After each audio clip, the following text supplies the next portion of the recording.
The Ministry of Magic plays an important role in Wizarding World stories, and Hogwarts Legacy is no exception. In a previous video, I mentioned that the Ministry of Magic seems very interested in us, and many of y'all have been on board with my suspicions about the number of former Ministry employees as our professors in Hogwarts Legacy. I wonder almost daily why I accepted this appointment from the Ministry. But how involved is the Ministry in our story? Let's take a look. We recently found out that the field guide given to us by Deputy Headmistress Matilda Weasley is actually on loan from the Ministry. It's your field guide. It'll help you keep track of what you're learning. So why did they have this book and why was it given to us? No doubt the Ministry is interested in our unusual path to Hogwarts and the circumstances surrounding whatever we survived. The Ministry could be keeping an eye on us through the field guide. We know that it logs our activities, it could be reporting back with our progress reports,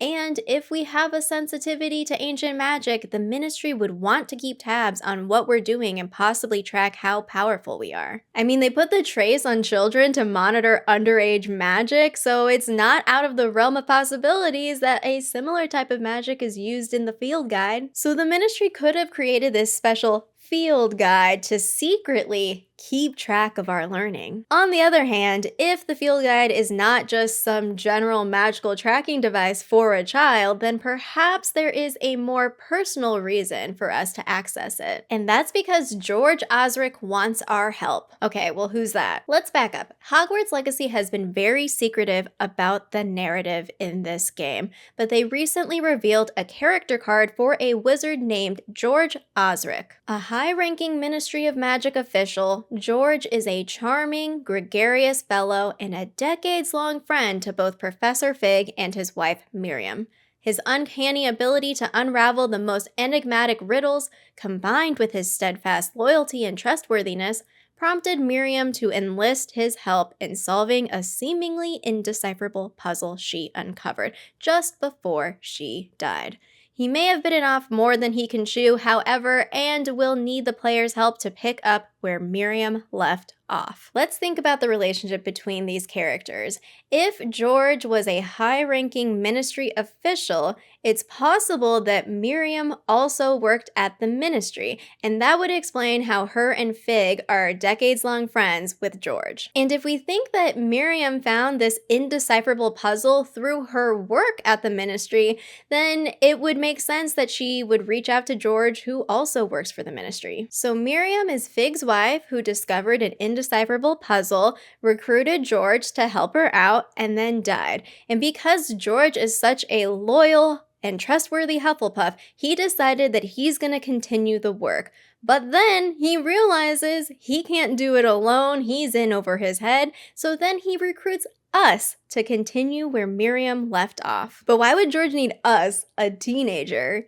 It's because we're the only ones who can fill in for Miriam to solve this puzzle. Let me explain. Depending on what type of work Miriam did at the Ministry, this puzzle could involve ancient magic. Like, I'm not sure exactly what the Tundra Gate is, but I could see it being part of a bigger puzzle that we unlock with our special ancient magic powers. Perhaps the start of this bigger puzzle is what Miriam found. And if Miriam's work led her to a puzzle involving ancient magic, I could see this nicely fitting in with the work of Unspeakables in the Department of Mysteries. Unspeakables investigate the most secretive aspects of magic, and that includes the nature of ancient magic. But how did Miriam find this puzzle that involves ancient magic?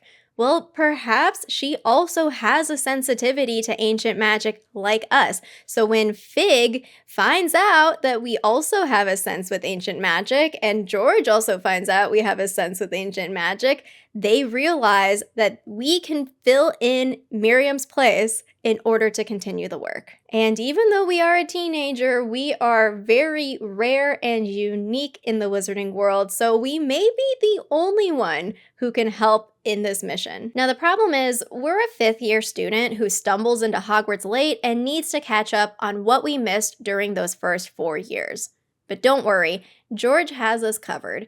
He's the one who wants us to have the field guide because in order to go on this journey, we'll need to have a foundation of magical knowledge at our disposal. We know George is a high-ranking ministry official. It's probably not a challenge for him to pull some strings and to find us a magical artifact that will accelerate our learning. The field guide. Here I'm thinking that the field guide is something the ministry actually uses to help new hires transition into their roles. So for example, you graduate from Hogwarts, you go to work at the ministry as an Auror. Maybe this is something that they have to help newbies learn on the job and provide some specialized training that they need. And because it's a magical book, it could be responsive enough to adapt to whoever is using it. After all, it has the magical property that can sense the world around us. The field guide has this magical property of looking out into the world around you. And the reason why it's on loan from the Ministry of Magic and the professors have granted it to you as a late 5th year student is because they want it to help you catch up to the other kids. And its magical property is to discover different opportunities to learn and grow all around you. George is the one who probably loans the field guide to Professor Weasley on behalf of the ministry, and she in turn shares it with us. So why doesn't George give us the book on his own? Why does he give it to Professor Weasley to give to us? This is the part that I'm still trying to figure out and I'm not sure of. It's possible that the ministry is unaware of this loan and that George is just operating on his own accord. In the state of play, we see George and Fig recruiting us in the carriage ride. This would have been a great opportunity to be like, it's your field guide, it'll help you keep track of what you're learning. But that doesn't happen. George shows us the Daily Prophet with the headline about the Goblin Rebellion. Both him and Fig seem concerned about the rebellion. Surely the ministry would be concerned about this too, right? Well, maybe not. According to a PlayStation blog post written by our community manager Chandler Wood, the ministry has some hesitations. To unearth the mysteries behind ancient magic and stop Ranrock's rebellion, you'll need a friend and mentor to guide you along the way. Enter Professor Eleazar Fig, whose investigations into rumors of a goblin rebellion have earned him an uneasy skepticism from the Ministry of Magic. I mean, you're the magical government, shouldn't you care about rumors, even if they're just rumors for now? Well, we don't actually know what Fig said to the ministry to get a response of this uneasy skepticism. Here's what he says in the trailer. Opinions differ as to how great a threat he really is. And later on, our character explains, Ranrock's loyalists are capable of so much more than people realize. So what is it that would make the ministry uneasy with skepticism about Fig investigating this rumored rebellion? Well, it could be that Fig, and eventually our character, realize that the Goblin Rebellion involves ancient magic, and the ministry doesn't believe what he's saying. Or they could think that Fig is just not thinking clearly because of his grief from losing Miriam, and therefore they're not taking him seriously. I mean, this is not going to be the last time that the ministry actively ignores a looming threat in the wizarding world. And we get a glimpse of the severity of this potential threat from the state of play. The magical abilities you learn to master through your schoolwork will soon become tested as you unravel a dangerous mystery by working alongside the accomplished and yet enigmatic Professor Fig to try and discover if the rumors of a mounting goblin rebellion hold any weight, and if the safety of Hogwarts lies in the balance. Why would this rebellion threaten Hogwarts? That's because it involves ancient magic, and we know that Hogwarts is a stronghold of ancient magic. Okay, so if Fig and George care about ancient magic because it was involved with this indecipherable puzzle that Miriam discovered before she died, and they're planning on continuing the work, they hear rumors of a mounting goblin rebellion which may also involve ancient magic. They want to investigate the rumors to see if there is some sort of connection to Miriam's work. They go to the ministry, who should care but don't, and all of a sudden, there is this kid after an event who is sensitive to ancient magic like Miriam was. Then your solution is Forget the ministry, we're just gonna do this on our own and recruit this special child. In that case, George chooses not to give us the field guide as a high-ranking official of the ministry, so instead he gives it to Deputy Headmistress Weasley, who is likely the one actually running the day-to-day operations of Hogwarts.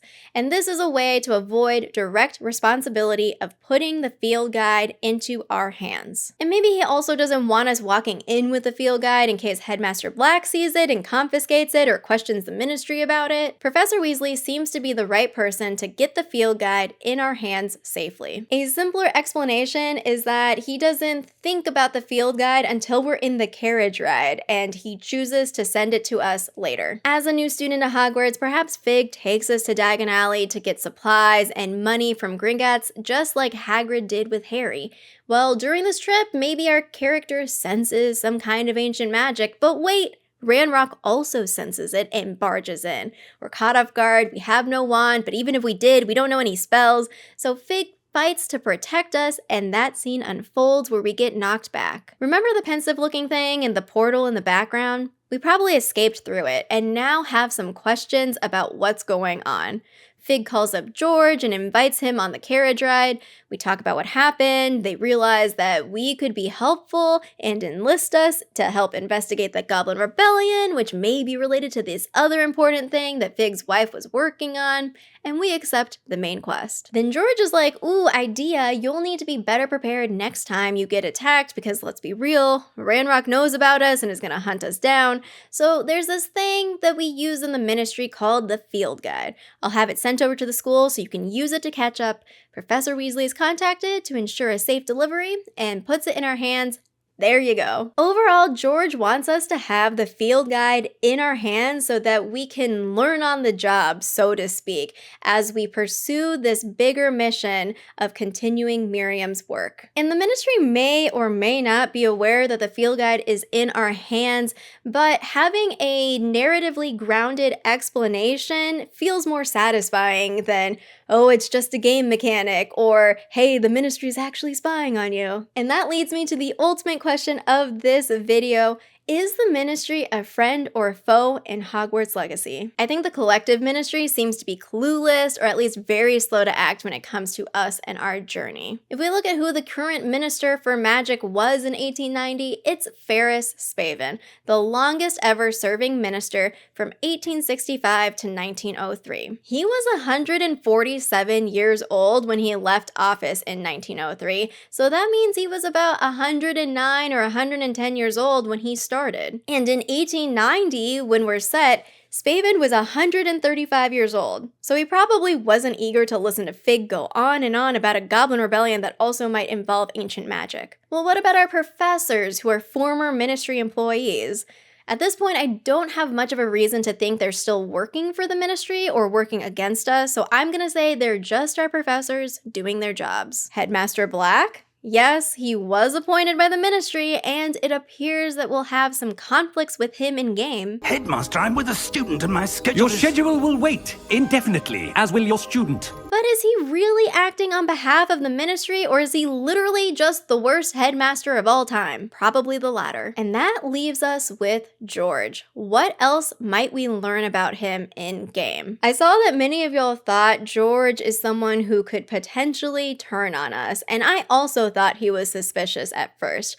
But the more that I thought about his relationships with Fig and Miriam, the more I came to see him as a helpful ally and potentially one of the only or few people in the ministry that we'll actually get to talk to. And if he's the one who provides the field guide on loan, then it's possible that we'll be able to communicate to him through the book. Like, okay, here's the next step in our mission, or here's my thoughts on this that you found, you know? I do think that we'll learn more about him in Hogwarts Legacy, though. On Twitter, I asked what your impressions were about George, and Chandler replied. If you're unfamiliar with our Slytherin community manager's usage of Twitter, he has, on more than one occasion, hidden teases in replies to people on Hogwarts Legacy. And as a Ravenclaw, I love it because it feels like I'm deciphering a little puzzle. So here's what he said. Well, my impression is, hey, wait a minute. You aren't going to get the information out of me that easily. And 7 hours after those words lingered in my brain, I had a thought.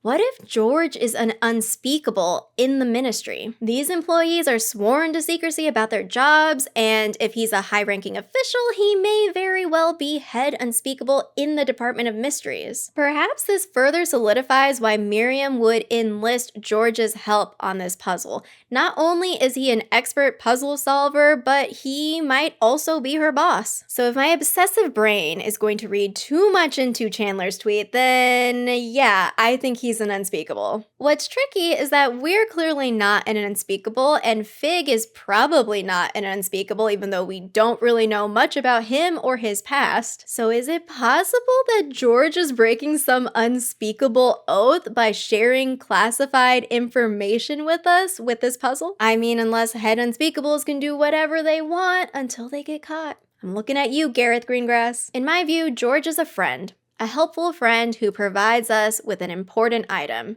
the field guide.